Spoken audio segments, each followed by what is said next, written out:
UP में सास दामाद के बाद समधी समधन हुए फरार। अब उत्तर प्रदेश के बदायूं से एक ऐसा हैरान करने वाला मामला सामने आया है जिसने रिश्तों की परिभाषा ही बदल डाली है।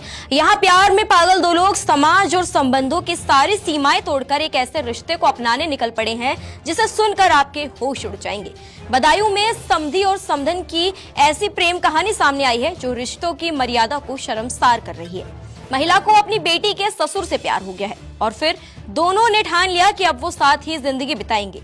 बता दें, दोनों में प्यार इतना बढ़ चुका है कि दोनों ने एक दूसरे के साथ रहने का फैसला कर लिया और एक दूसरे का दामन थाम लिया। उनके प्यार में परिवार वाले रुकावट ना बने, इसलिए समधी समधन दोनों घर से फरार हो गई। यूपी के बदायूं में अलीगढ़ जैसा मामला सामने आया है। फर्क सिर्फ इतना है कि अलीगढ़ में सास दामाद के साथ फरार हो गई थी और बदायूं में समधन अपने समधी के साथ। बेटी की शादी के महज 3 साल बाद एक महिला अपनी बेटी के ससुर के साथ फरार हो गई और साथ रहने का फैसला कर चुकी है।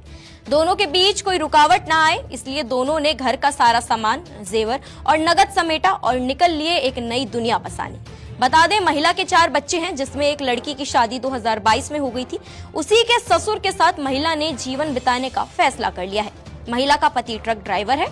पीड़ित पति ने बताया, उसकी शादी उसकी पत्नी ममता के साथ 2002 में हुई थी।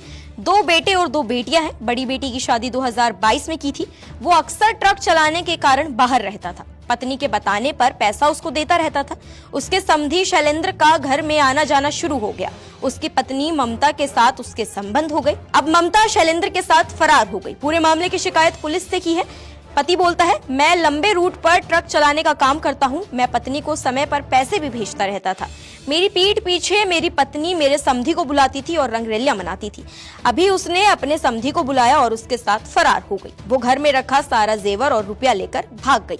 दिल्ली टू काठमांडू गाड़ी चलाता हूँ। मुझे हो गए 2 साल चलाती है। मुझे पता नहीं मेरे घर में क्या होता है क्या नहीं होता है। मेरी मैडम फोन करती है, मैं पैसे डालता रहता था। मैंने कभी ये नहीं पूछा कितने पैसे खर्च हो रहे कितने नहीं है। ट्रक ड्राइवर की इनकम है कम से कम 40,000 रुपये महीने की। ठीक है, उसके बाद में मेरी पीठ पीछे क्या चल रहा है क्या नहीं चल रहा है इसके बारे में जानकारी नहीं है। जब जानकारी पड़ी, मैंने कहा मैं घर आके बताऊंगा। ठीक है, इससे पहले 3 बार मैं हंगामा कर चुका हूँ। 3 बार भाग चुकी है अपने समधी के साथ में। इससे पहले भी बात इससे पहले भी मैंने फिर भी इसे रख लिया घर में। मैंने अब चलो अगली बार सुधर जाएगी, तो नहीं सुधरी। तीसरी बार ये हुआ 11 तारीख की रात में 11 बजे, जिस दिन आंधी और पानी आया था। मैं लखनऊ था, गाड़ी लेके आ रहा था। उसे पता लग गया ये आ रहा है कलेश हो घर में। समधी को फोन किया, 700 रुपये वहाँ से गाड़ी करके आया। गाड़ी वाले का नंबर है, गाड़ी वाला खुद जान गया। इसी पर महिला के बेटे का कहना है, मेरे पापा घर पर नहीं रहते थे। मम्मी हर तीसरे दिन अपने समधी को बुलाती थी और घर में उसी के साथ रहती थी। हम लोगों को दूसरे कमरे में भेज दिया जाता था। वो अपने समधी के साथ एक